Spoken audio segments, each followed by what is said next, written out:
Au Burkina Faso, nous avons déjà reçu les premières pluies et dans quelques jours, pratiquement, on sera dans la saison pluvieuse puisque juin débute d'ici là et on espère avoir une bonne pluviométrie du moins et à se référant donc à l'Agence nationale de la météorologie du Burkina, surtout les informations qui sont sorties donc de leur dernière conférence, on aura quand même des pluies abondantes mais également de bonnes pluies. Alors, c'est l'occasion de vous inviter à planter les arbres parce que c'est important de profiter de cette période-là. Parce que d'ici là, on va assister à des reboisements un peu partout au Burkina. Et c'est l'occasion aussi d'apprendre comment planter un arbre et surtout l'entretenir jusqu'à ce que l'arbre puisse résister et survivre. Nous allons vous donner les conseils pratiques avec des forestiers que nous allons recevoir sur ce plateau. Ce sont des agents des eaux et forêts qui seront là pour nous parler environnement, pour nous parler de plantation d'arbres et de reboisement. Voilà, ça sera dans la rubrique invité du jour. Bien avant cela, vous aurez la revue de presse avec Alphonse Ouitraogo et puis plus tard, Youssef nous rejoindra pour parler de sa chronique.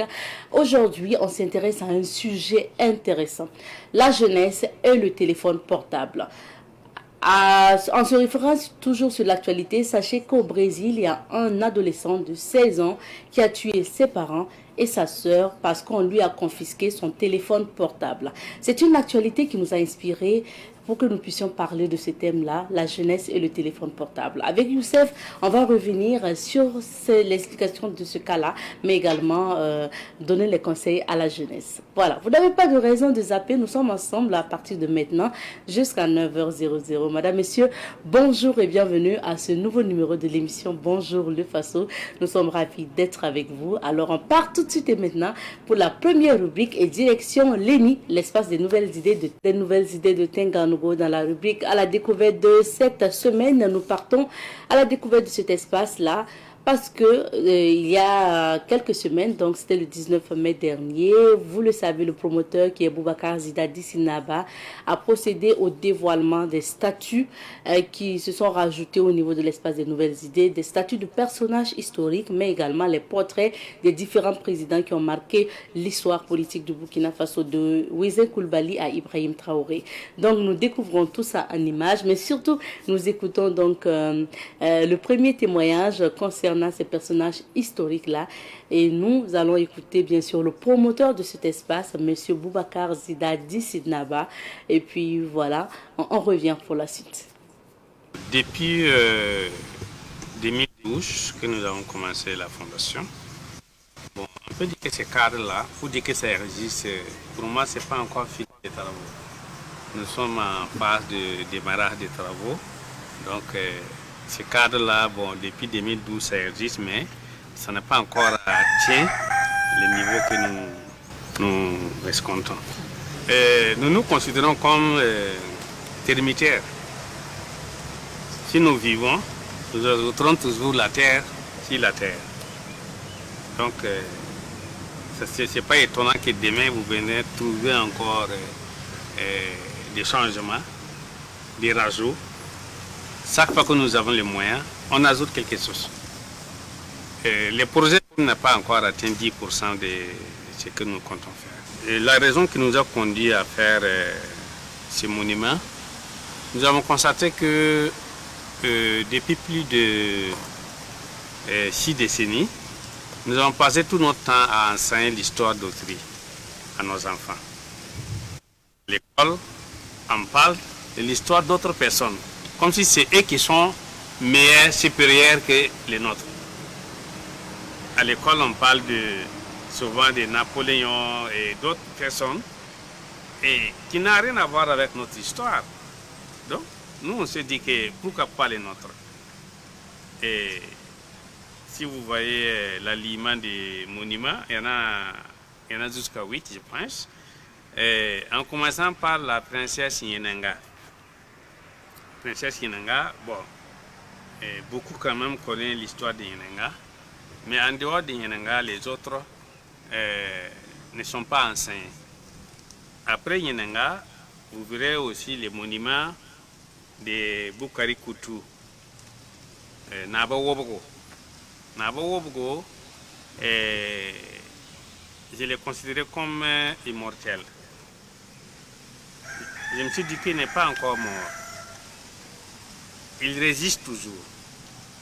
Tous ceux qui sont contre la colonisation sont des Naba Wobogo. Même ceux qui ne sont pas encore nés, si vous êtes contre le colonialisme, vous êtes Naba Wobogo. C'est sur cette voie que Naba Wobogo a emprunté pour quitter Ouagadougou le 1er septembre 1896. Cette nuit, les colons ont lancé leur assaut sur Ouagadougou.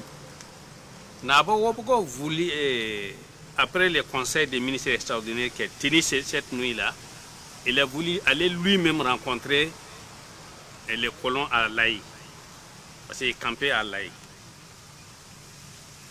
Mais il était dissuadé, il dit, bon, le roi doit aller hors du palais, on va attaquer, bon, si ça marche, le roi revient. Finalement, il était minoritaire pendant ce conseil des ministres.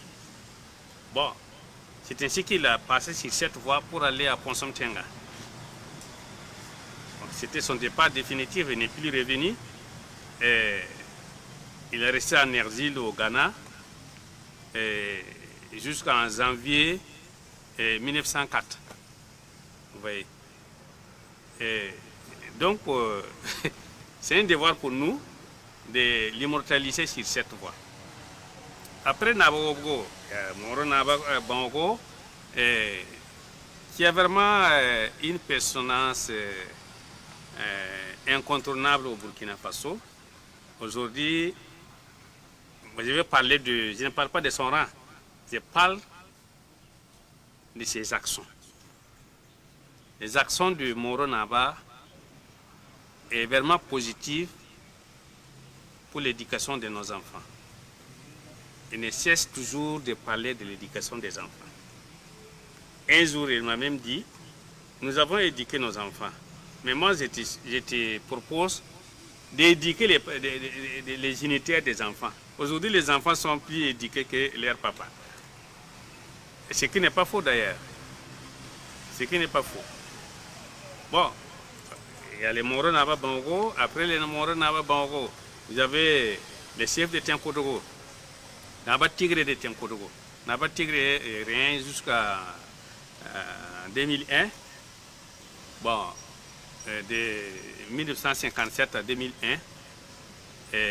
C'est quelqu'un qui a vécu beaucoup de choses. Bon, nous ne sommes pas là pour donner tous les détails, mais les enfants doivent savoir les figures emblématiques de notre culture. Raison pour laquelle on l'a fait au dehors. On aurait pu le faire à l'intérieur, mais on l'a fait au dehors pour ne pas qu'il y ait entrave de visite. Tous ceux qui veulent visiter peuvent venir, peuvent s'arrêter, regarder et continuer.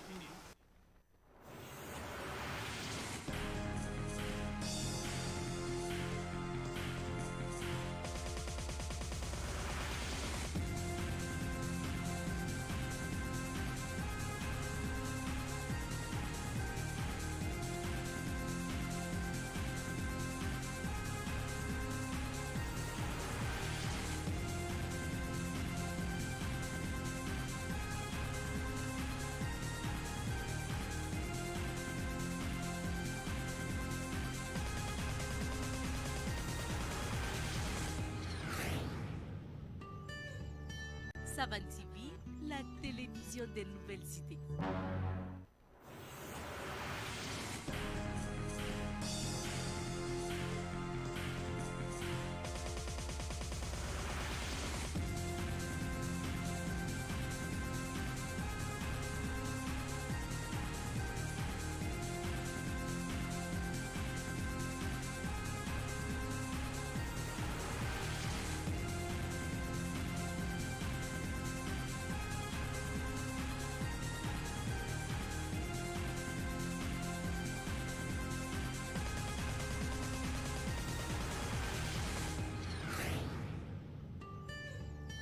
Savan TV.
télévision des nouvelles idées.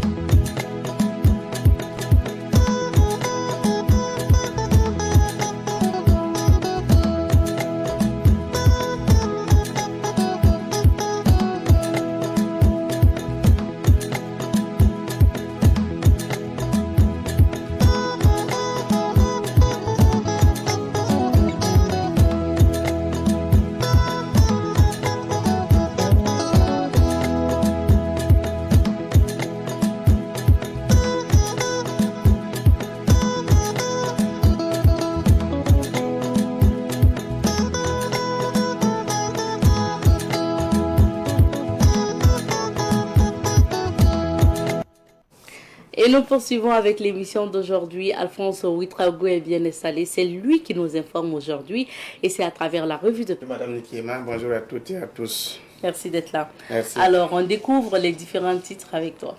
Et c'est avec le journal de tous les Burkinabés Sidoaya qui nous apprend ce matin 60 ans de l'AIB, célébration d'une référence dans l'univers médiatique. Le ministre de la Communication galvanise des VDP de l'information, toujours donc sur ce sujet. Reboisement et plantation de compensation, des réflexions pour réussir les prochaines campagnes. C'est un autre titre du journal. Nouvelle du front, les forces combattantes évitent un carnage à Mané et font des prisonniers à Zambanega, c'est-à-dire dans Sidoaya. Ouagadougou, environ 1 tonne de produits périmés saisis dans une alimentation, nous informe Sidoaya. Maladie artérielle des membres inférieurs, des médecins chinois et burkinabés partagent leurs expériences. Le journal aujourd'hui au Faso affiche ce matin justice militaire. Le lieutenant-colonel Emmanuel Zongrana n'est plus en résidence surveillée. Exercice militaire Sahel-Togo, l'opération Taranakal pour sécuriser la zone des 3 frontières. Premier gouvernement de la 5e République au Tchad, on prend presque les mêmes et on continue. C'est une analyse donc du journal et c'est à lire à la page 5. Éliminatoire Coupe du Monde 2026, 23 étalons, sans Bertrand Traoré et Issouf Dayo, nous informe le journal. Le journal Le Pays, lui, nous parle ce matin du déroulement et conclusion des assises nationales. Les avis de quelques citoyens sont à lire à la une. Il Abidi Nabam, président des observateurs sans frontières, déclare la durée de 5 ans permet de poursuivre le travail qui se mène sur le terrain.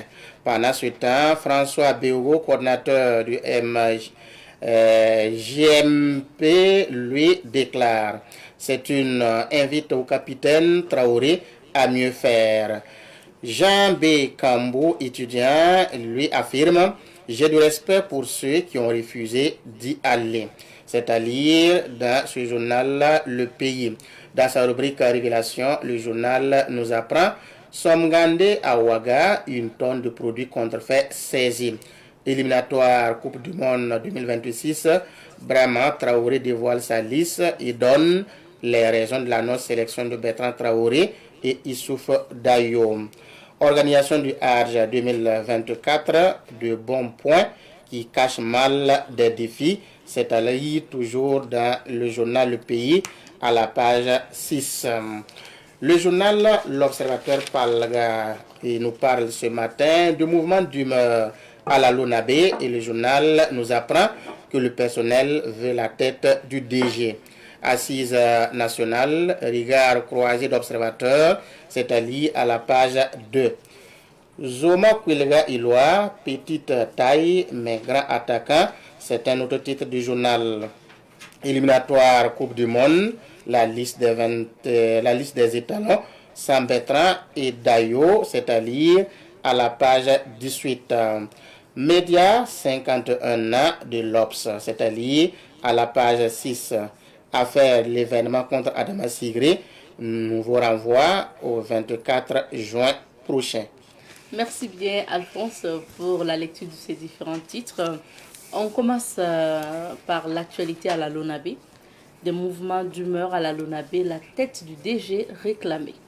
Tout à fait, parce que hier, dans la matinée, autour donc de 8 heures, les travailleurs de la Lonabé, avec bien sûr les vendeurs de kiosques PMUB, beaucoup se sont donc rassemblés au pied donc de l'immeuble pour protester contre ce qui se passe au niveau de cette maison. Mais de ce qui ressort est que le DG, qui est ici incriminé, n'a pas créé un bon climat de travail. Il y a qu'un climat délétère au niveau de la Lonabé, ce qui a fait perdre plus de 4 milliards de francs CFA en 4 mois au niveau donc de cette maison. Et ça fait que l'État a perdu dans ça plus de 600 millions de francs CFA. C'est ce que donc les travailleurs ont révélé.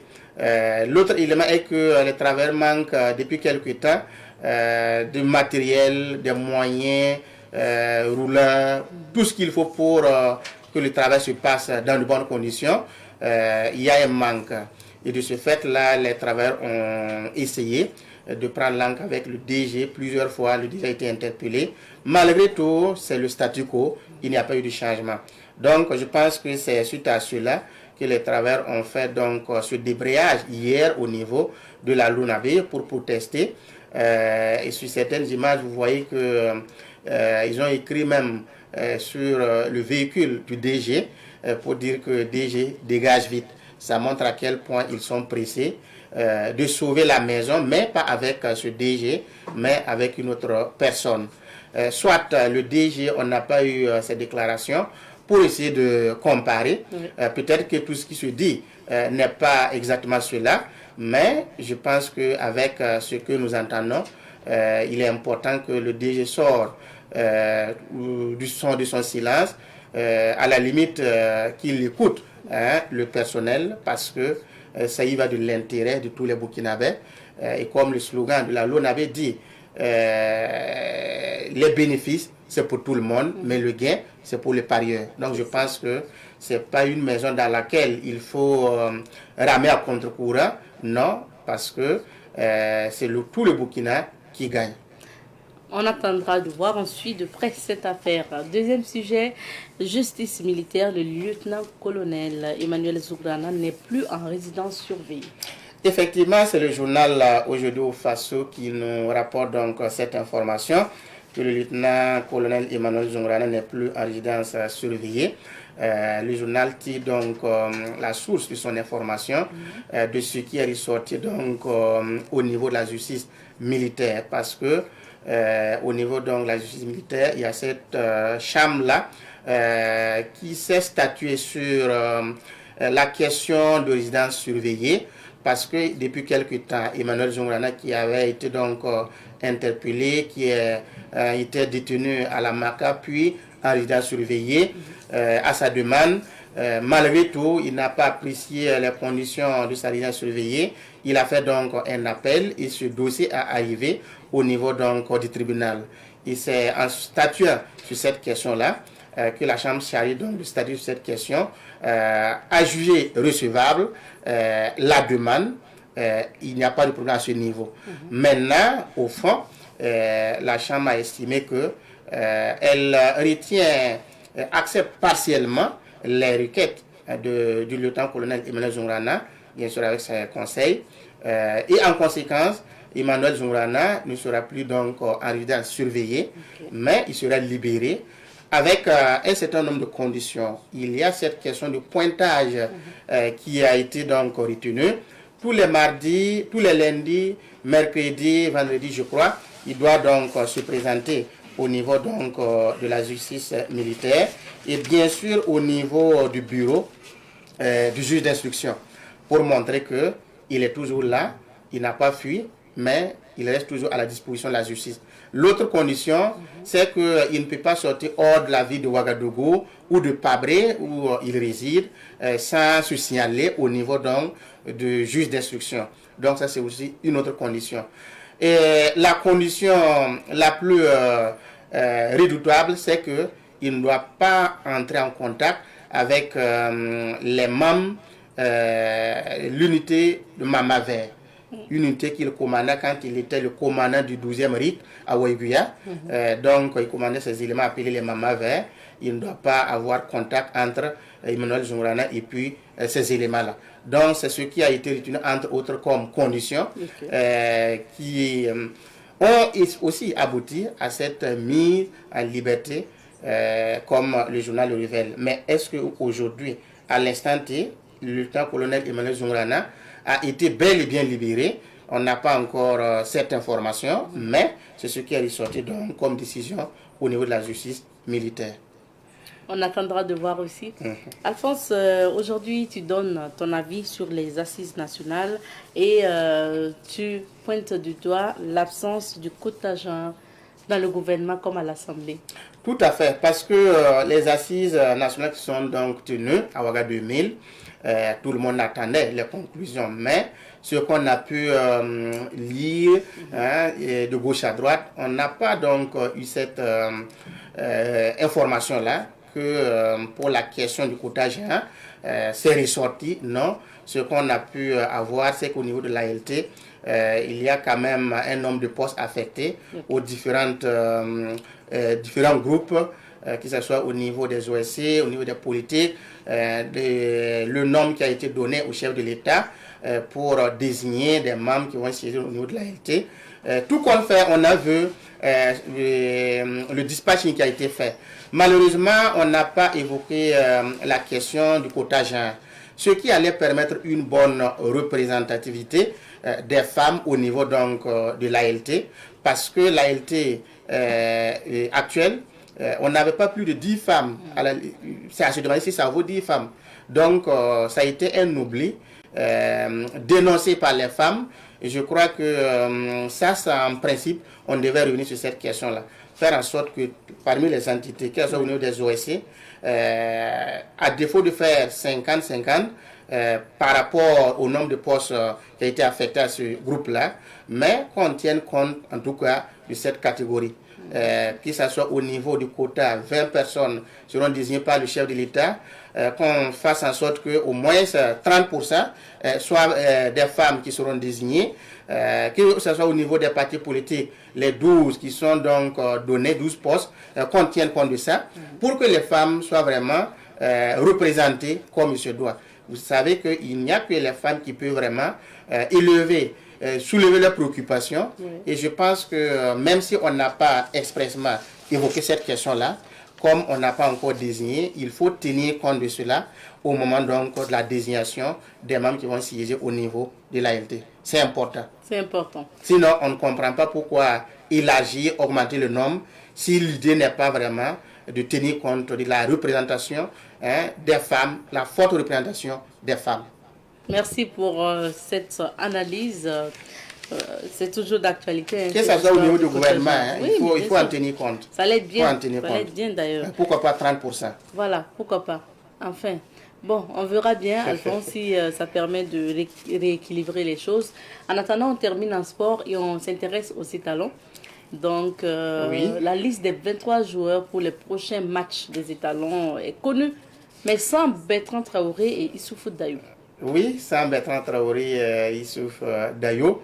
Ce n'est pas une surprise pour certaines personnes, même si la question se pose toujours. Vous savez que le coach vraiment Traoré, il essaie donc de mettre son plan, sa tactique.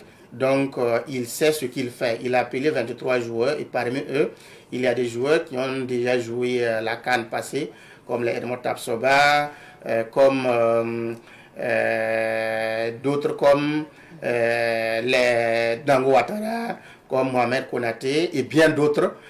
Ça montre qu'il veut en tout cas évoluer avec un groupe où il est assuré que le groupe peut faire quelque chose. C'est vrai, Bertrand Traoré, c'est le capitaine des étalons. Issoufou Dayo, c'est le vice-capitaine, l'adjoint de Bertrand.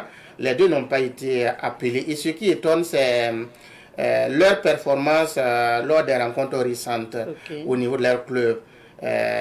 pour ceux-là qui ont pu suivre les matchs de Bertrand Traoré avec Villarreal, il s'est donné. En tout cas, il a pris confiance. Plus d'un attendait vraiment son retour à ces rencontres-là. Bon, malheureusement, le coach a décidé en toute responsabilité. C'est une décision donc qu'il faut respecter. C'est vrai, les gens veulent s'attarder sur cette question, mais je pense que nous allons à un combat.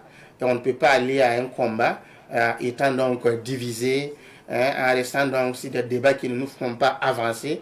Donc je pense qu'il faut faire l'économie de tout cela. Tout de même, il faut aussi déplorer la communication de l'entraîneur.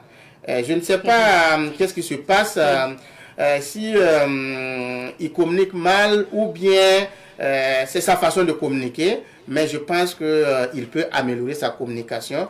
Quand il dit par exemple qu'il a communiqué avec Bertrand Traoré longuement au téléphone, après donc les matchs amicaux, après la publication de la liste, sont compris et que durant donc la communication, Bertrand Traoré lui a fait donc des révélations, mais que c'est des choses qui ne le concernent pas, lui n'a pas toutes les informations. On ne comprend pas. Qu'est-ce que cela veut dire? Qui il accuse ici? Est-ce que ce qu'il a dit est tel que lui, il ne peut pas trouver une solution? Pourquoi tient-il toujours à écarter ces joueurs-là? Je pense que s'il n'y a pas de raison valable, et je crois bien, pour les prochaines rencontres, on doit assister donc au retour de ces deux cadors au niveau de notre équipe nationale, parce que ce ne sont pas des gens quand même à négliger. Donc je pense qu'il améliore sa communication, qu'il fasse l'économie de certaines questions qui allongent le débat et qui ne nous rend pas service. Je pense que tout cela, on peut améliorer. Et ensemble, nous devons soutenir donc notre équipe qui affronte l'Égypte parce que les Étalons prennent l'avion aujourd'hui pour Casablanca, où ils vont séjourner pour s'entraîner pendant quelques temps avant d'aller donc au Caire le 7 juin pour affronter donc les pharaons d'Égypte. Okay. Et le 10 juin, c'est contre la Sierra Leone à Bamako au Mali. Donc c'est des rencontres importantes parce que c'est les troisième et quatrième journées des éliminatoires de la Coupe du Monde 2026 et ce sont des rencontres à prendre très au sérieux. Merci bien Alphonse.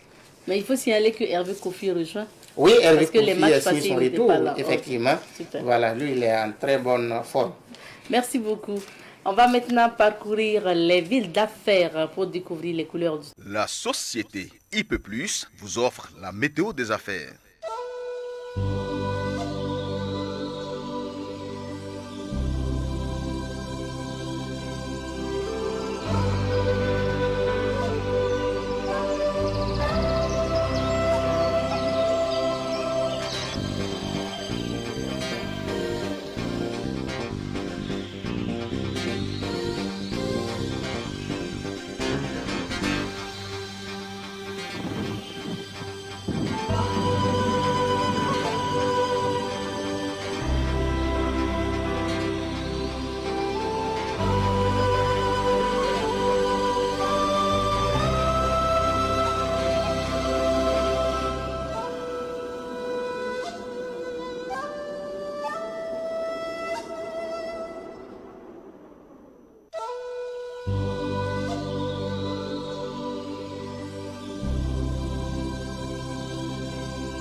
météo des affaires vous a été offerte par la société IP+, le numéro 1 du haut débit. La télévision des nouvelles idées.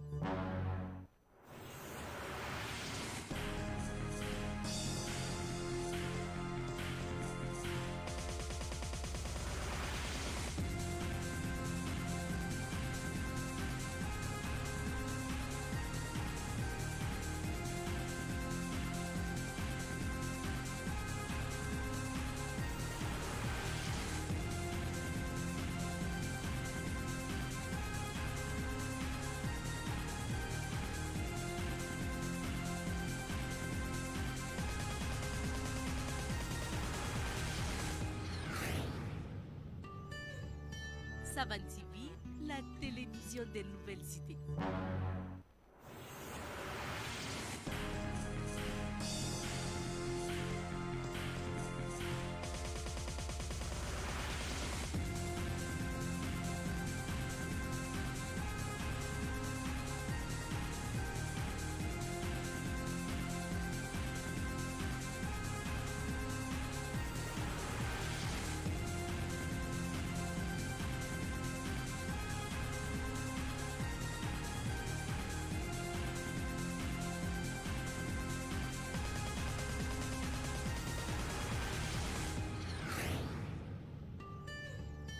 Savan TV, la télévision des nouvelles idées.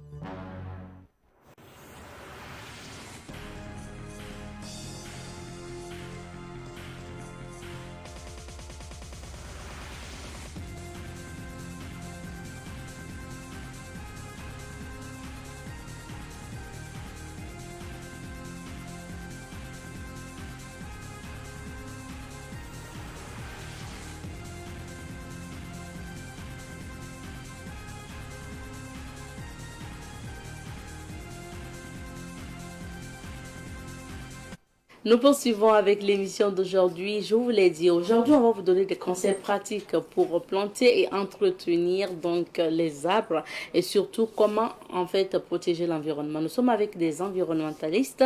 On en parle juste après. Nous recevons sur ce plateau Monsieur Guibian Cléophas Zerbo. Il est ingénieur des eaux et forêts, environnementaliste en service à la direction des études et de la planification au Centre national de semences forestières. Bonjour à vous, Monsieur Zerbo. Bonjour, madame. Bienvenue sur ce plateau. Vous êtes accompagné de Monsieur Bassirou Sougué, ingénieur des eaux et forêts, environnementaliste également et directeur de la production et de la vulgarisation du Centre national de semences forestières. Bonjour, Monsieur Sougué. Bonjour. Bienvenue à tous les deux sur ce plateau. Alors, Monsieur Zerbo, présentez-nous pour commencer le Centre national de semences forestières. Merci, madame. Le Centre national de semences forestières est une structure de l'État qui est passée depuis 2015 en EPSCT, établissement public à caractère scientifique, culturel et technologique. Okay. Qui se spécialise dans la production de semences forestières, semences ligneuses. Et c'est pratiquement en Afrique de l'Ouest l'unique centre de référence qui produit les semences des arbres, mais également aussi des herbacées, parce que les herbacées et les arbres, ça part ensemble. Mais également, le centre contribue à la formation des acteurs du développement rural pour tout ce qui est production des plants, pour tout ce qui est recherche sur les espèces forestières locales, tout ce qui est promotion des espèces locales.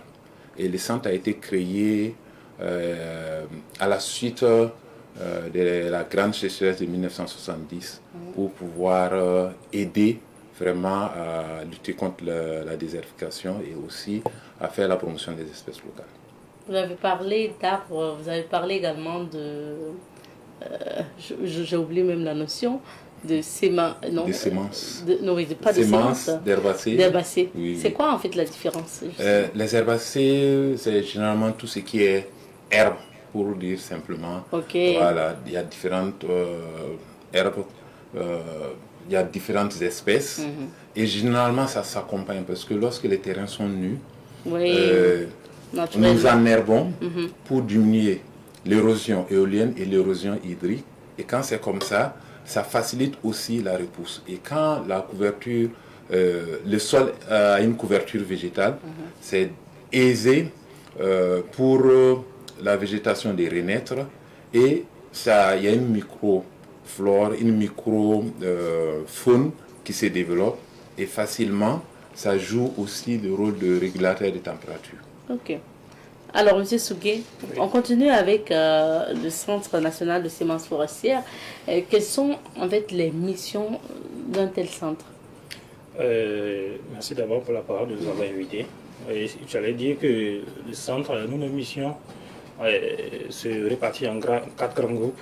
Okay. La première, c'est d'abord appuyer tous les acteurs du développement rural, tous les acteurs qui agissent dans le domaine de la forestation et de la récupération, de la lutte contre la désertification, en approvisionnement dans ces semences et en plan de qualité pour qu'ils puissent pouvoir travailler dans ces sens. Donc s'il y a une structure qui désire mettre à terre donc, des plans, on peut vous approcher. Exactement. Pour avoir les plans de qualité. Exactement. Exactement. Ensuite, nous contribuons nous contribuons à la recherche, à la recherche scientifique, parce que nous menons des activités de recherche. Donc, notre deuxième mission, c'est de contribuer vraiment à la recherche sur les plantes locales, forestières locales. Donc, nous avons pas mal de résultats qui existent, que nous vulgarisons auprès des producteurs, nous présentons auprès des autres acteurs, des chercheurs qui viennent, qui se forment à notre niveau. Le troisième objectif, c'est la conservation de la biodiversité. Parce que toute notre activité que nous menons aujourd'hui, ça contribue à conserver la biodiversité. Nous avons des banques de semences, de gènes, au niveau de grandes chambres froides, qui conservent au moins plus de 60% de la flore burkinabé. Donc demain, s'il y a un problème concernant la restauration, la disparition de ces espèces, il y a des échantillons aujourd'hui, des banques de gènes qui nous permettent de réveiller cela et de les restaurer. C'est rassurant. Donc, le quatrième objectif spécifique que nous avons, c'est en tout cas contribuer à l'autopromotion paysanne, à le transfert de compétences. Comme M. Zerbo l'a dit tout à l'heure, nous formons, parce que c'est bon de maîtriser de produire, de montrer la voie qu'il faut faire, de faire de la recherche, mais c'est aussi bon aussi. La finalité, c'est de transférer cette connaissance à tous les acteurs, à nos parents, depuis nos parents paysans jusqu'à un certain niveau de chercheurs pour continuer la recherche également. Et quand vous êtes dans la recherche, si on devrait faire en fait, quel est le constat concernant en fait surtout les arbres fruitiers en voie de disparition qui s'amoindrit aujourd'hui? J'ai cru comprendre qu'entre temps on parlait du karité qui est en train de ne plus être assez. Je ne sais pas si je me trompe. Tout à fait. C'est vrai que surtout en ces périodes, quand on voyage, on regarde des parcs de qualité, on est content, on voit des beaux parcs. Mais auparavant, c'était plus que ça. Mais là où c'est encore plus dangereux, parce que il y a très peu de régénération. Donc, imaginez une population où il n'y a que d'adultes, il n'y a pas d'enfants. Ça veut dire que l'avenir est menacé. Et le gros problème encore avec les qualités, qui est une espèce intégralement protégée au Burkina Faso, et sa croissance est lente. Comme sa croissance est lente, personne ne veut planter. Ces qualités que nous exploitons actuellement, ce sont des qualités que nous avons héritées. Maintenant, qu'est-ce que nous proposons? Parce qu'il faut qu'on change nos manières. Parce que nos villes sont en train de s'agrandir. On est en train de faire de plus en plus de grands champs. Et tout cela, on se développe au détriment de ces peuplements naturels. Non seulement on est en train de détruire ces peuplements naturels, mais en plus on ne plante pas. Voilà. Donc ça fait que même si c'est une croissance lente, il faut planter. Et là où encore, c'est encore plus grave pour le cas de karité. En tout cas, je vous remercie pour cet exemple parce que ça nous permet vraiment de bien développer. Les karités, le fruit à consommer. Et la graine est utilisée pour faire du beurre de karité. Donc, il y a une grande pression, si bien qu'on ne laisse même plus assez de bonnes graines pour régénérer naturellement dans la nature. Donc, les graines qui restent, ce sont les petites graines qui n'ont pas d'intérêt pour la production de beurre de karité. Et au-delà de cela, le karité aussi, c'est une espèce agroforestière. Elle se développe mieux dans les champs.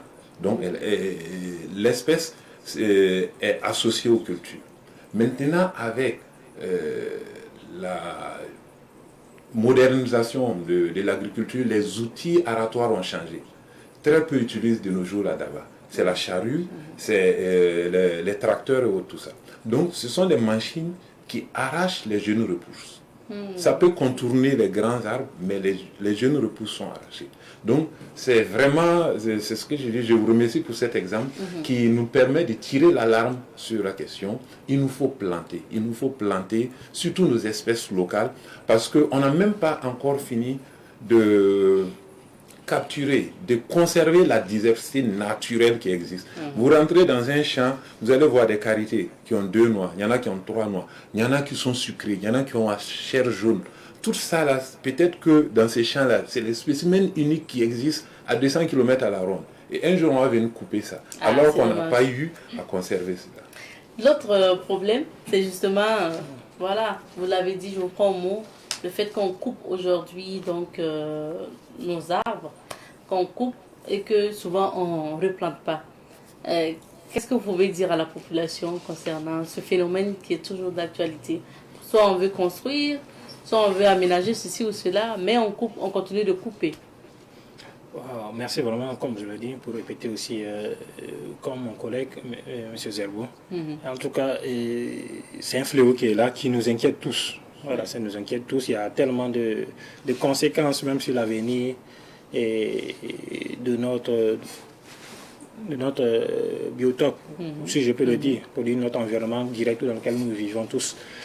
Et c'est vraiment alarmant. Donc ce que nous pouvons dire aussi, c'est déjà d'abord, il faut arrêter de penser qu'on ne peut pas planter un arbre pour lequel on n'aura pas de bénéfices pour soi-même directement. Parce que ce dont on bénéficie aujourd'hui, ce n'est pas nous qui les avons plantés, nous l'avons hérité. Donc nous aussi, nous devons laisser quelque chose aux générations futures.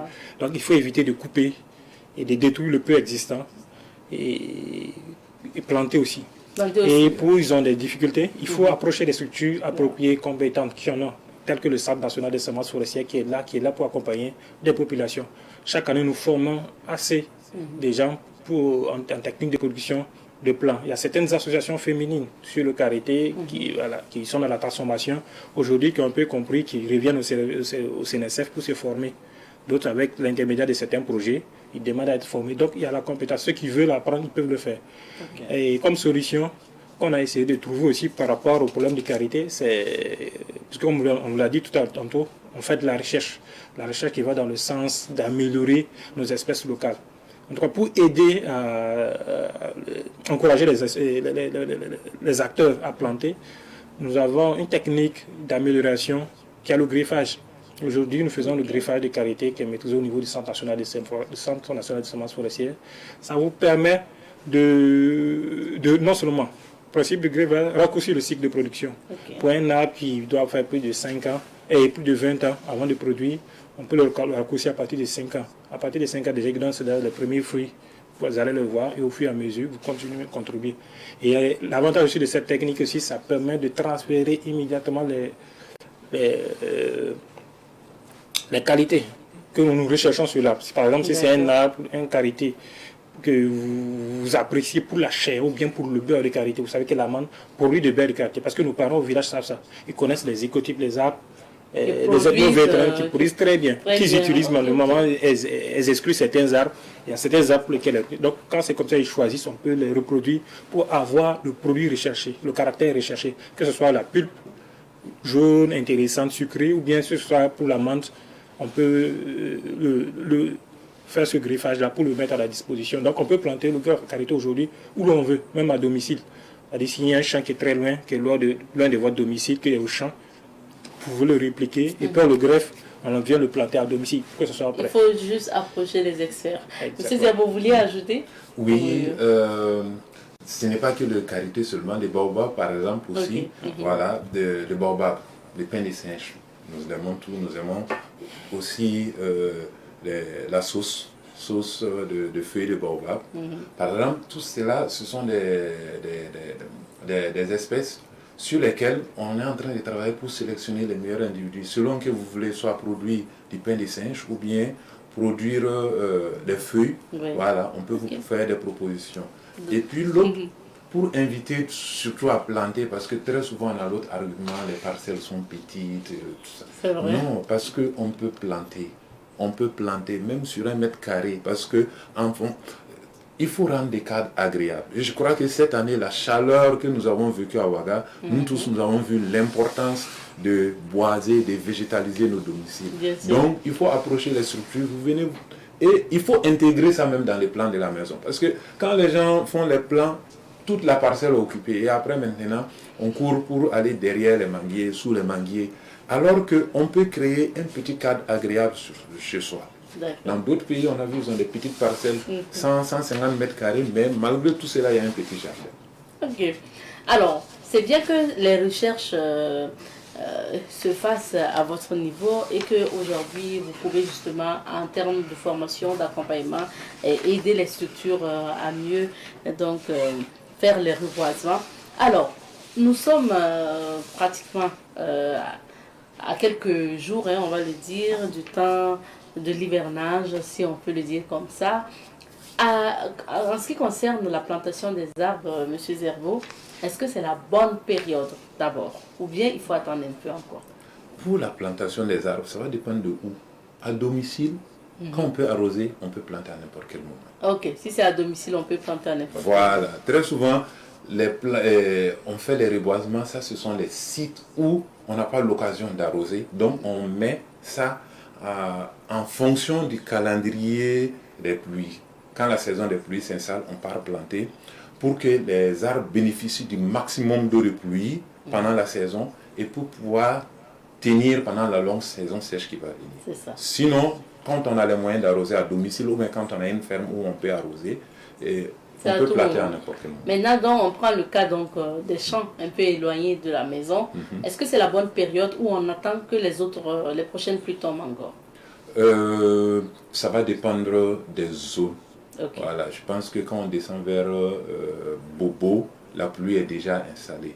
Voilà, donc on peut se permettre cela.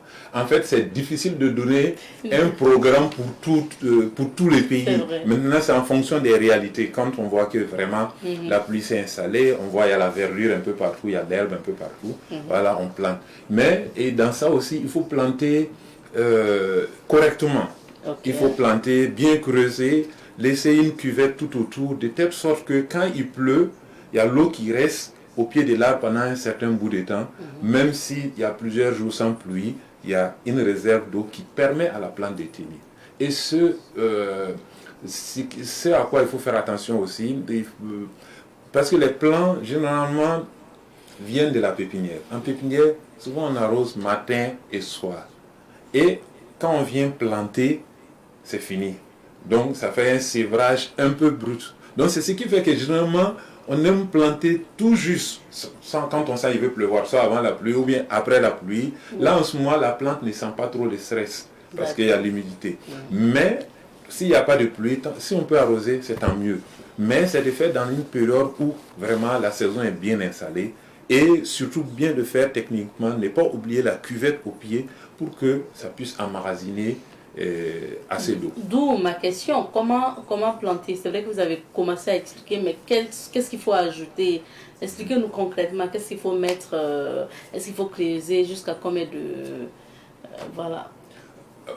En fonction aussi des sols, parce qu'il y a des sols où c'est vraiment, quand c'est vraiment rocailleux, on essaie de creuser au maximum possible. Sinon, généralement, nous, on conseille de faire 60 cm de diamètre, un trou de 60 cm de diamètre et 60 cm de profondeur.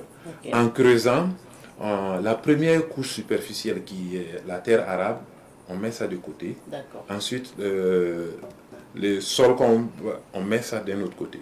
Maintenant, quand on veut planter, on déchire le pot. Il ne faut pas planter, il faut pas mettre avec le sachet. Voilà, on enlève le sachet. Voilà. Mais il faut s'assurer qu'en mettant la motte de terre qui est autour de la racine, la reste. Donc, on peut fendre le sachet, enlever le fond, déposer, remettre un peu avant d'arriver là-bas, parce que la première terre arabe qu'on avait mise, c'est ça qu'il faut mettre au fond d'abord, là où les racines vont arriver. Voilà, parce qu'elle est plus riche. Voilà, on met ça au fond. Là, en ce moment, les racines ont accès à ça pour pouvoir continuer à avoir beaucoup plus d'éléments nutritifs. Voilà. Et puis maintenant, on ramène la terre avant de retirer le sachet. Voilà. Et on tasse la terre tout autour, tout en prenant le soin de laisser une cuvette pour qu'il puisse avoir en tout cas une place pour que l'eau reste quand il pleut. Quand il pleut. Oui. D'accord. J'espère que vous avez bien suivi le cours. Monsieur Sougué, je rappelle que vous êtes en charge de la production et de la vulgarisation au sein national donc, de la sémence forestière. Pour la qualité maintenant des plants, qu'est-ce que justement un plan de qualité et puis comment on reconnaît ou qu'est-ce qu'il faut faire pour avoir un plan de qualité qu'on met à terre? Merci pour cette question qui est très importante, en tout cas dans cette période de campagne de reboisement. Ça commence tout de suite. Ouais. Pour certaines zones, ça a commencé déjà, je peux le dire, ça peut déjà commencer parce que si on part plus à l'ouest, c'est encore déjà humide. Donc, si les gens peuvent s'y lancer déjà, ils peuvent déjà commencer. Donc, ça a été une très bonne question parce que là, pour que chacun puisse savoir, au fait, que s'assurer de la qualité du projet qu'il est en train de mettre en place, aussi bien pour les structures que les individus. Et j'allais dire aussi pour la qualité de plan, en fait, il y a il y a deux niveaux de qualité. Il y a la qualité génétique et puis il y a la qualité physique que nous voyons, que nous observons, sur lesquelles nous pouvons déceler déjà des anomalies. Okay. Donc pour la qualité génétique déjà, bon, ça c'est difficile de l'observer à l'œil nu directement parce que c'est un travail qui se fait en amont, je veux le dire, bien avant. Et ça, c'est lié à la qualité même du matériel qui a été utilisé pour produire. Donc, il faudrait même qu'on ait un regard par rapport à ça. Quand un producteur, un pépiniériste ou un centre de production produit ses plants, il doit s'assurer même de la qualité du matériel qu'il utilise. Parce que là, ça revient un peu... Le matériel, il faut surtout préciser les semences. Voilà, des semences. Est-ce qu'à votre niveau, on a la possibilité d'avoir, par exemple, les plants? Les plants, c'est quand même ce qui est déjà poussé, et puis les semences pour aller même planter. Oui, tout est disponible. Voilà, nous sommes là pour accompagner. Ça, maintenant, pour les semences, il faut savoir vraiment comment faire. Parce que je me dis que le plan, c'est peut-être plus facile d'aller planter, mais les semences, vous ne savez pas ce qu'il faut mettre. Exactement. Heureusement qu'il y a la formation. Effectivement. Effectivement. Donc, nous encourageons même les gens à se former d'abord avant de se lancer dans le métier. Parce qu'au lieu de vouloir apprendre dans le tas et puis ne pas garantir la qualité du matériel qu'on vend des acteurs. Donc, ça peut être un danger même environnemental pour toute la nation. Donc, ce que j'ai dit concernant la qualité génétique, c'est en amont, donc c'est sur la qualité, vous n'avez pas le besoin, vous ne pouvez pas vraiment déterminer ça. Mais souvent, quand c'est très très mal fait, ça se répercute même sur la qualité morphologique. Parce que souvent, quand le plant est produit avec des mauvaises semences, à la fin, ça ne produit pas assez comme vous voulez. Donc, si c'est un projet de reboisement, ça ne pousse pas assez bien comme c'est ouvert aux maladies. Oui. Maintenant, la qualité physique, c'est le visuel. C'est par rapport à la taille, par rapport à l'aspect même physique que vous voyez, le jaunissement, les attaques un peu sur le physique de la plante. Donc, nous considérons un plan de bonne qualité, un plan qui est capable en tout cas de pouvoir croître sans ses défauts génétiques. Donc c'est pourquoi il y a un préalable en amont pour pouvoir produire cela. Aujourd'hui, il y a la loi sur les semences qui n'est pas encore bien exécutée, mais qui est en cours d'être mise en œuvre pour pouvoir contrôler même tous ces acteurs qui produisent là, pour s'assurer même que quand un acteur produit des plants, il y a un travail, il y a tout l'itinéraire technique nécessaire pour produire un plan de qualité soit respecté. D'accord. Si je peux me permettre de donner un exemple par rapport à la qualité des plants, par exemple là. Supposons quelqu'un qui veut produire des plants qui n'a pas, qui se permet de produire lui-même ses semences. Il part récolter sur un seul arbre voilà, des semences pour venir produire des milliers de plants. Par exemple là, ce n'est pas intéressant parce que la base génétique est faible. Okay. Donc, ça peut être fragile. En cas de maladie, c'est comme en fait une seule famille avec beaucoup d'enfants. Donc, mais pour la même espèce, ce qu'on conseillerait, c'est d'aller prélever les graines sur plusieurs arbres et puis venir maintenant produire avec. Là, en ce moment, voilà, il y a plus de diversité génétique. Il y a tellement beaucoup de choses à dire maintenant, monsieur, que notre temps, il nous reste vraiment 2 minutes. Je vais départager les 2 dernières questions. Alors, monsieur Zerbo, on reste avec vous pour cette période où on sait qu'il y a beaucoup qui vont aller à des reboisements, est-ce que le Centre national des semences forestières peut accompagner donc ces structures-là qui veulent mettre à terre des plants? Oui, parce que nous contribuons chaque année. D'abord, nous produisons des semences et des plants voilà, qui sont utilisés pour les campagnes de reboisement. Mais très souvent aussi, les gens viennent. C'est vrai qu'il y a des dons qu'on fait, mais on vend aussi parce qu'il faut qu'on fasse des recettes pour pouvoir vivre. Voilà, donc les plants sont disponibles chaque année et toute l'année pratiquement. Voilà, mais en ce moment, pour la campagne, on sait qu'il y a beaucoup qui sortent. Là, en ce moment, on produit beaucoup. Mais les semences, ça aussi, c'est à tout moment. Est-ce que vous faites accompagner justement ces personnes qui viennent acheter ou qui viennent de faire la demande par des experts de votre structure accompagnent sur le terrain pour la mise en plan? Sur le terrain, il arrive que certains nous demandent un accompagnement sur le terrain pour aller les aider à implanter ou tout ça. Mais déjà même souvent des avis techniques, des conseils sur comment mettre, sur comment planter ou tout ça. Généralement, tout part avec... c'est le service après-vente. Après-vente. On termine avec les conseils à l'endroit de la population en cette période hivernale concernant la plantation des arbres. C'est vraiment les conseils pratiques pour l'entretien et voilà. Merci déjà. Et ce que j'allais dire, si je peux, avant de compléter par rapport à ce que M. Ziabo vient de terminer, par rapport à ça, nous accompagnons des services. Comme on l'a dit, il y a des orientations même techniques sur l'utilisation du matériel. Avec des semences récoltées à Bobo Dioulasso, on ne les diffuse pas n'importe où. On regarde, pour ne pas faire pour un problème d'adaptabilité, on conseille, on oriente où il faut utiliser chaque provenance de semences. Donc ça, il y a de nombreux conseils après-vente, en tout cas il y a un suivi après-vente qui est là, et à tout moment on donne des conseils. Certains même qui ne prennent pas le matériel, ils appellent juste pour des conseils. Donc nous sommes là. Nous invitons l'ensemble de tous les acteurs de ne pas hésiter à passer au CNSF pour des conseils. C'est gratuit, ça ne manque pas. Et les conseils qu'on donne aussi également aux habitants, aux populations, c'est de planter partout. Planter, entretenir aussi. Planter et entretenir, j'allais en venir. J'allais d'abord partout pour dire, mais dans les 6 mètres. Dans sa maison, à sa devanture, pas forcément dans sa cour, des espaces vides aujourd'hui, on a des espaces verts aujourd'hui, mais également sur le mur. Partout. Peut-être qu'il faudra qu'on vous amène un pot de fleurs pour déposer. Effectivement. Sur la table, d'accord, ça serait bien. Et entretenir. J'allais en dire. L'entretien, c'est surtout à domicile, on ne doit même pas badiner avec ça. Arroser le matin et le soir. Arroser le matin et le soir pendant les périodes de grande chaleur. D'accord. Parce que souvent c'est intéressant. Mais au minimum une fois par jour. Au minimum, si vous avez des difficultés, on peut le faire à tout moment.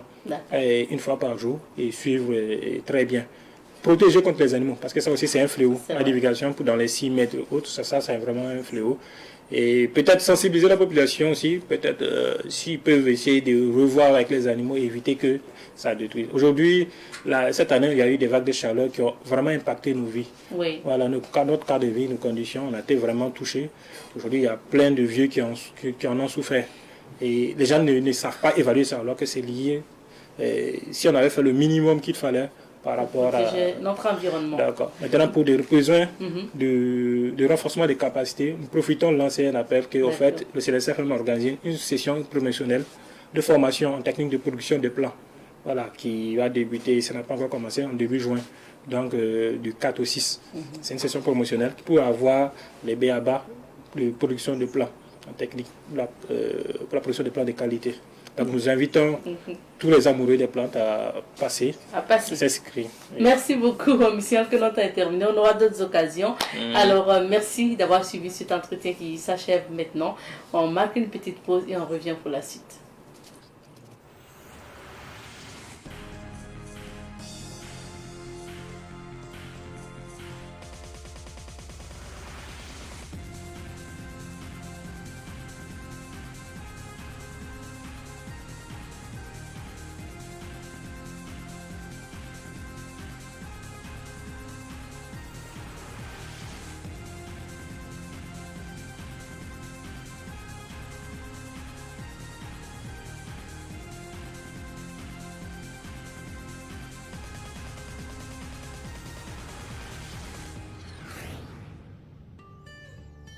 Savan TV, la télévision des nouvelles idées.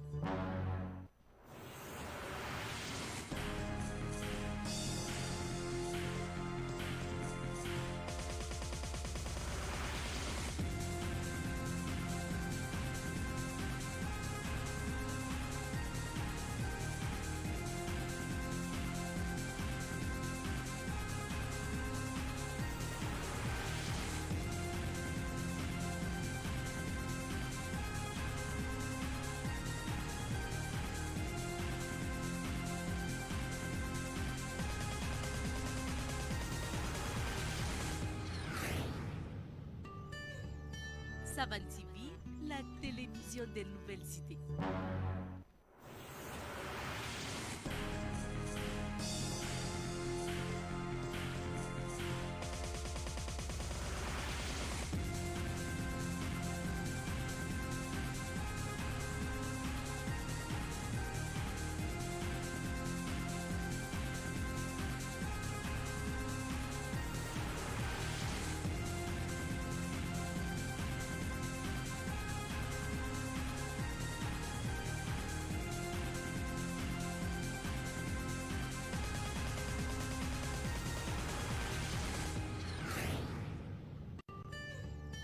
Savan TV, la télévision des nouvelles idées.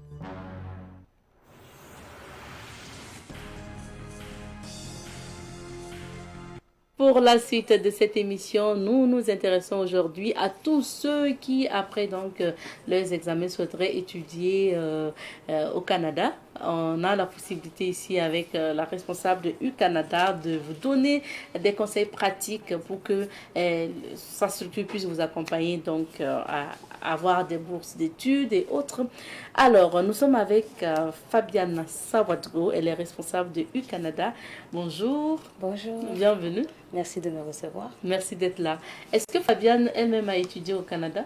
Oui, alors je suis diplômée de l'Université d'Ottawa. D'accord. Donc j'ai eu un bachelor en informatique, donc ingénieur informatique. Puis oui, donc depuis 2018, je suis au Canada. Ok. Et U-Canada, qu'est-ce que vous faites? Alors, U-Canada, c'est une agence de voyage. On accompagne essentiellement les étudiants, les travailleurs et les visiteurs à immigrer au Canada. Donc, notre but, c'est vraiment de faciliter le processus d'immigration sans tracas pour tout le monde, puis de vraiment les accompagner, même après, comme une fois arrivés sur le territoire. Sur le territoire. Oui. Et spécifiquement pour ceux qui souhaitent aller pour les études, quels sont les services que vous leur facilitez en fait? Ok, donc on les facilite dans la mesure où on va vraiment les aider. D'abord, on va faire une orientation avec eux. On va d'abord prendre une séance où on va vraiment discuter du programme d'études qu'ils veulent faire, leurs aspirations pour l'avenir, qu'est-ce qu'ils veulent, quels sont leurs projets d'avenir. Et avec ça, on va les assister pour l'admission. Donc, une fois qu'on a fait l'admission au niveau d'une université ou bien d'un collège, on va maintenant passer à l'étape du visa. Donc, au niveau du visa aussi, c'est la même procédure. On va vraiment assister le client, à lui donner des conseils pratiques pour qu'il puisse vraiment réussir son visa. Et autre que ça, on ne se limite pas là parce qu'on y va plus loin, dans le sens où on va aider l'étudiant en question à pouvoir s'intégrer au Canada, puis de pouvoir aussi avoir du travail. Pardon. Ok. Mais justement, pour revenir aux études, est-ce que vous les accompagnez soit à s'inscrire eux-mêmes à leur titre personnel, ou même pour des bourses d'études qu'offrent souvent des universités pour leur accompagner? Oui, alors en fait, comment on fonctionne, c'est qu'on fait tout. Okay. Donc, on va vraiment assister l'étudiant du début jusqu'à la fin, de l'admission jusqu'au visa. Donc, comment ça se passe, c'est que quand on finit de discuter avec l'étudiant après l'orientation, on va prendre avec lui les relevés de notes, par exemple, pour le bac et tout ça. Et avec ça, on va faire une demande d'admission auprès des universités. Donc, ça va dépendre du candidat. Si, par exemple, il veut aller dans une province ou une autre, on va discuter avec lui, voici tes chances, voici tes opportunités. Okay. Et en fonction de ça, le candidat va décider de sa province de direction. Et après ça, maintenant, c'est nous on va vraiment s'occuper de tout. On va aussi postuler pour la bourse d'exonération pour les étudiants. Donc c'est un peu ça la procédure. La procédure. Mais en termes maintenant de coûts, une fois, bon, déjà on va s'intéresser aux coûts concernant votre agence et ensuite on verra bien si on décide d'y aller, à quoi est-ce qu'on doit s'attendre. Si on décide d'abord de se faire assister par votre agence, est-ce qu'il y a quand même un certain coût? Oui, donc avec l'agence, il y a un certain coût, mais ça dépend de toute personne. Ça dépend du candidat, ça dépend du type service de visa, oui, du service aussi que vous allez choisir. Donc, par exemple, le visa étudiant est beaucoup plus, je vais dire, plus facile ou complexe qu'un visa travailleur ou qu'un visa visiteur. Ça dépend vraiment du profil du candidat. Donc, c'est vraiment avec le candidat qu'on discute et qu'on trouve un arrangement avec lui. Et en fonction de ça, maintenant, on travaille avec le candidat. Avec le candidat. Oui. Mais une fois sur place, quand on y va pour les études, est-ce que vous facilitez aussi, bon, par peut-être votre relationnel, oui, que ce soit pour le logement ou d'autres choses? Oui, tout à fait. Donc, comme je l'ai dit au départ, on ne s'arrête pas juste à l'admission, on ne s'arrête pas juste au visa, ça va plus loin. Donc, notre vision est beaucoup plus loin que ça parce qu'on va aider l'étudiant à s'installer, on va l'aider à trouver de l'emploi, on va l'aider à trouver une maison ou aussi réseauter.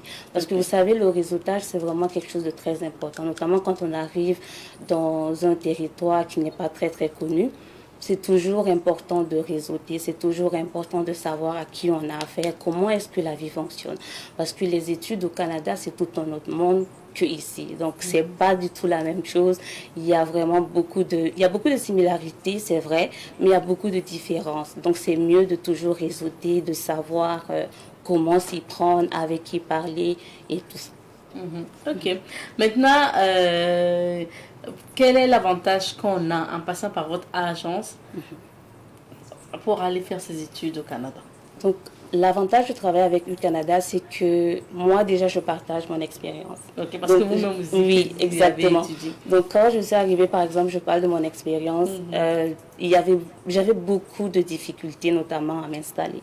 Je n'arrivais pas à trouver d'appartement, je n'arrivais pas à trouver du travail, c'était compliqué. Je ne savais même pas ce qu'il fallait pour avoir du travail. J'étais vraiment dans un territoire méconnu. Il a fallu que j'aille vers des gens, leur demander des conseils et tout ça. C'était vraiment compliqué de s'intégrer, même dans la culture canadienne et tout. C'était vraiment compliqué. Donc, de mon expérience, déjà, je la partage avec mes candidats dans le sens où je les aide à trouver du logement, le travail et tout ça. Et aussi, un autre avantage de travailler avec nous, c'est que nous, on travaille beaucoup dans la transparence. On va vraiment accompagner l'étudiant tout en restant transparent avec l'étudiant. Et aussi, comme je l'ai dit, l'accueil et le travail, ça, c'est nos points forts. Super. Maintenant, comment on peut joindre U-Canada pour... Est-ce qu'il y a une période même aussi pour les inscriptions, si on est bachelier, par exemple? Oui. Alors, pour les bacheliers, ça va être... parce qu'il faut d'abord savoir qu'au Canada, il y a 2 rentrées. Donc, il y a la rentrée de septembre, qui est la rentrée d'automne. Il y a aussi la rentrée d'hiver, qui est la rentrée de janvier. Donc, ça dépend de quand est-ce que tu passes le bac ou quand est-ce que tu es prêt. Donc, on a vraiment 2 rentrées. Donc, je vais dire pour les bacheliers en devenir, donc ceux qui vont devenir bacheliers peut-être en juin ou juillet, ça, pour eux, ça peut être pour la rentrée d'hiver. Ou ceux qui sont déjà prêts peuvent avoir des offres d'admission conditionnées par le bac. Donc, on peut postuler effectivement auprès des universités. Ils donnent l'admission, mais à condition que tu aies le bac. Okay. Donc ça aussi, c'est une chose qu'on peut faire pour les candidats qui sont vraiment prêts et qui ont déjà pris leur décision. Et pour les contacts, nous sommes joignables au +1 819 639 3248. On va rappeler, c'était bien au +1 819 639 3248. Vous n'avez pas un contact du Burkina?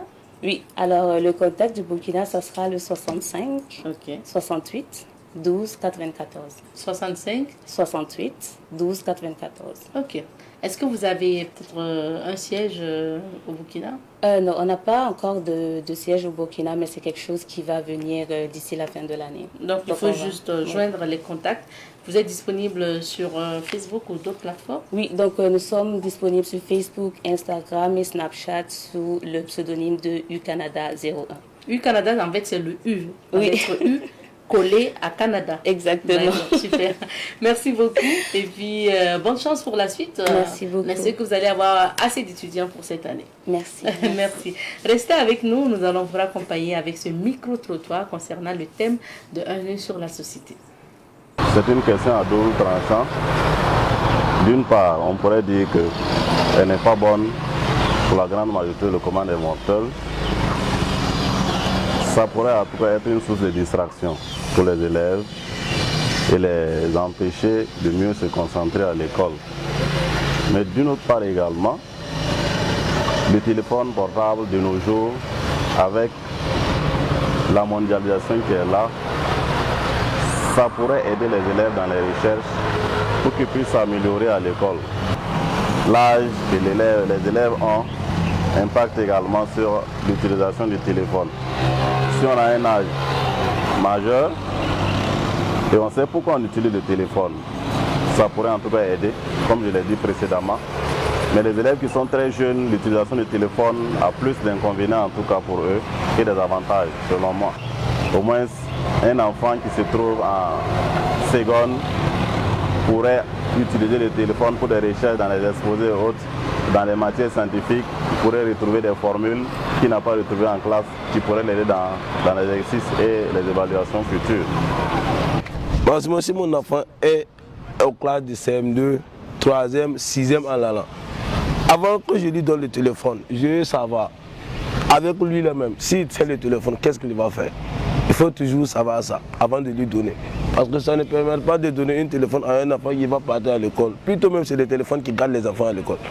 C'est à cause des téléphones que beaucoup des élèves même ne passent plus le cours comme prévu. Supposons dans celle-là, ils peuvent l'utiliser pour regarder des films qui ne vont pas avec l'école. Voilà, de regarder n'importe quoi, qui peut même troubler les travaux à l'école. Comme il y a d'autres aussi qui peuvent l'utiliser pour faire des recherches, vous savez que de nos jours, avec les téléphones Android là, on peut faire des recherches et puis faire presque tout. Chercher beaucoup de connaissances avec le téléphone. Donc à mon avis, moi je crois que c'est mieux de sensibiliser. Vous voyez que le téléphone, vous pouvez l'utiliser pour faire ceci et cela, qui va vous arranger. Mais c'est mieux de ne pas l'utiliser pour faire ceci et cela. Donc à mon avis, c'est pas bien de les interdire, dire aux parents de ne pas accepter le téléphone pour les enfants. Non. On peut les accepter, mais essayer de les sensibiliser pour qu'ils arrivent à l'utiliser d'une manière positive et non pas négative, quoi. Il faut obligatoirement un enfant à partir de première terminale en allant. Il ne faut pas qu'un enfant à moins de troisième en descendant pour lui donner un téléphone. Voilà, à mon avis, c'est mieux comme ça.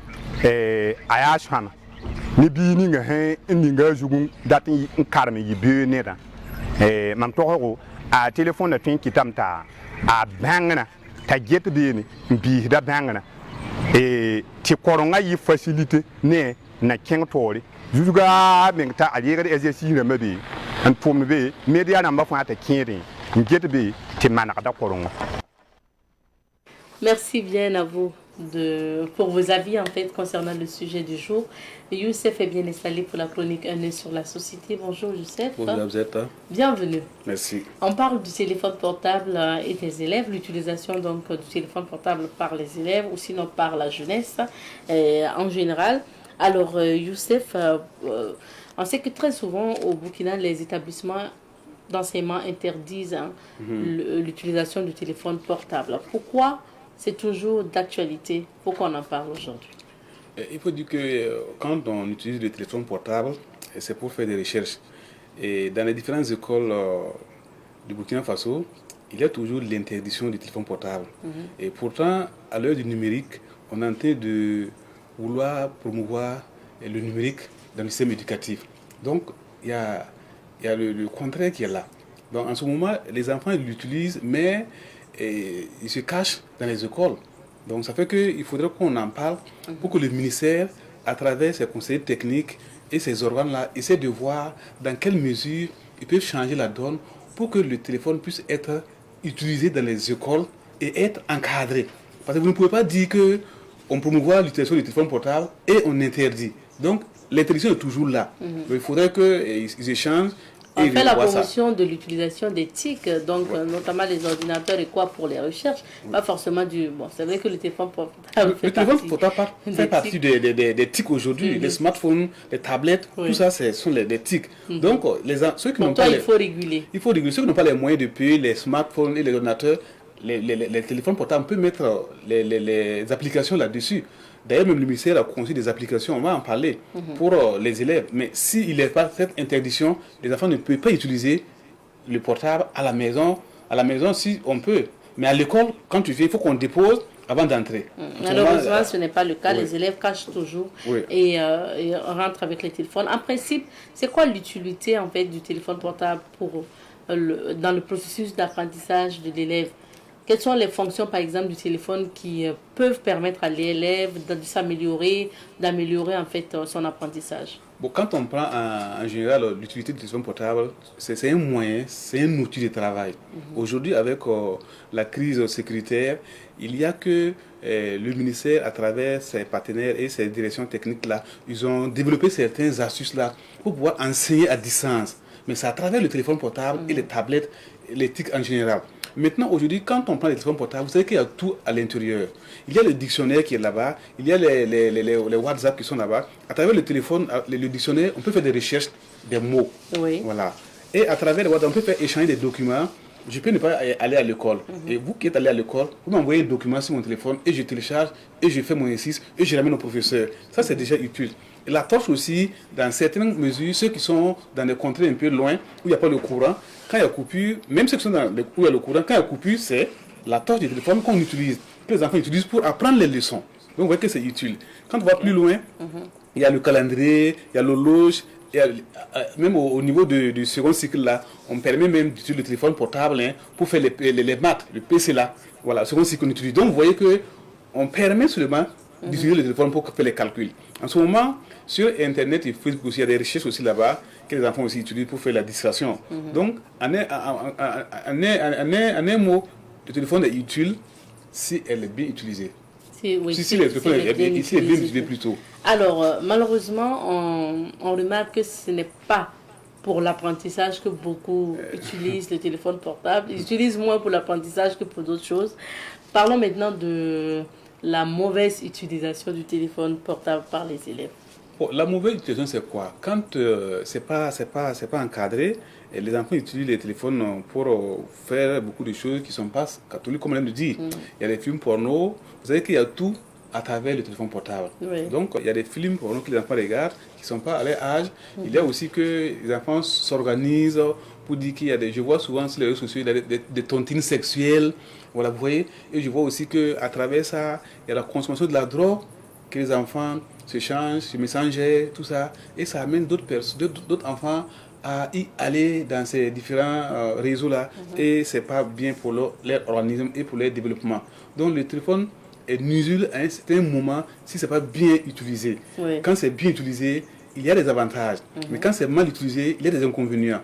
À travers le téléphone portable, on peut te secréter, on peut dire à ton papa, on a pris ton enfant, il faut envoyer tant de francs. Et à travers le téléphone aussi, il y a des petits malins qui échangent, qui disent ceci, cela. Surtout quand ce sont des enfants, ils font des vidéos et ils postent dans les différents trucs que vous avez déjà vus, des vidéos qui ne sont pas ça. Donc, ça, les élèves n'ont pas cette maturité-là comme les grandes personnes. Même les grandes personnes se font avoir souvent.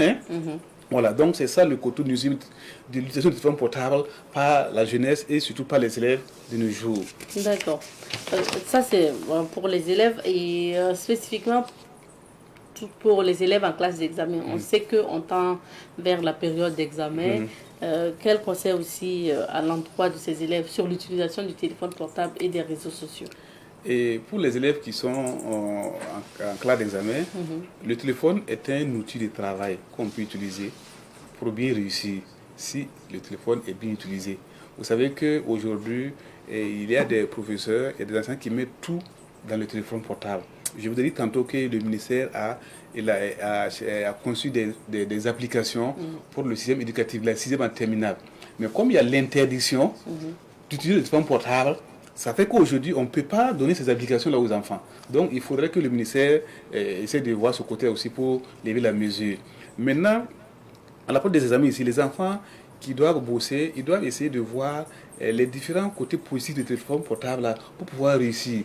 Au lieu de faire semblant que je bosse et ce sont des jeux ou bien autre chose là. Donc, il faudrait que les enfants utilisent le portable pour essayer d'échanger avec les professeurs. Parce qu'il y a des cours que les professeurs ont donnés, d'autres n'ont pas bien compris. Donc, à cette période, juste là, ils peuvent envoyer des WhatsApp, échanger avec les professeurs pour dire là, cette période, je n'ai pas compris.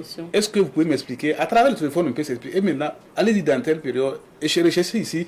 Et ça les aide pour la réussite de leur examen qui est bientôt le CAPT. On verra bien la possibilité, Youssef, de parler donc des examens scolaires dans une autre émission. Je souhaiterais bien quand même qu'on revienne sur cette information aussi qui nous a inspiré à choisir ce sujet. On va parler de ce cas malheureux au Brésil, parce que là on s'étend, ça même on ne sait pas ce que les élèves, mais c'est presque devenu tout le monde, mais surtout la jeunesse. L'accro au téléphone portable, il y a un jeune, pour ne pas dire un adolescent de 16 ans au Brésil, qui a tué son père de 57 ans, qui était policier municipal, qui a tué sa mère de 50 ans et sa sœur. Voilà, parce qu'il dit que ses parents lui ont privé de son téléphone portable. Voilà, on a pris son téléphone portable, on a dit qu'il ne peut plus l'utiliser. C'est une punition en quelque sorte. Et il a tué donc sa mère, son père et sa soeur. Toute la famille. Toute la famille. Voilà, avec l'arme bien sûr de son père. Vu que son père est policier municipal, il a tué ses parents et plus sa soeur. Et quand il est allé devant les policiers, quand on l'a questionné, on dit qu'il n'a même pas, il n'était même pas paniqué. Il était froid, tout froid, et il a expliqué les faits. Il n'a même pas nié, il a expliqué concrètement les faits. Et puis, bon, comme il est mineur, il a été placé donc dans un, ils appellent ça quoi au Brésil, dans un centre d'éducation là, donc une institution pour mineurs. Voilà, au Brésil, ils appellent ça comme ça, dans une institution pour mineurs. Et parce qu'il n'a pas l'âge, en fait, il n'a pas 18 ans pour qu'on l'envoie en prison directement. Bon, donc c'est pour dire à quel point il faut faire attention à l'utilisation du téléphone portable par nos enfants. Même ici, il y en a.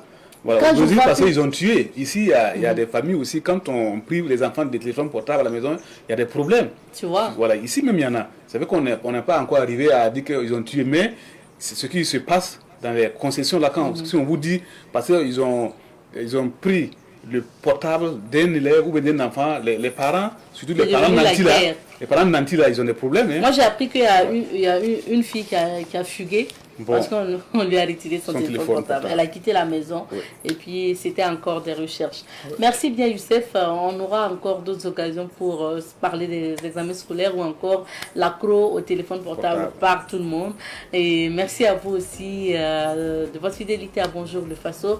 Le temps est fini, donc merci à la diffusion. Allez, à demain. Kiss.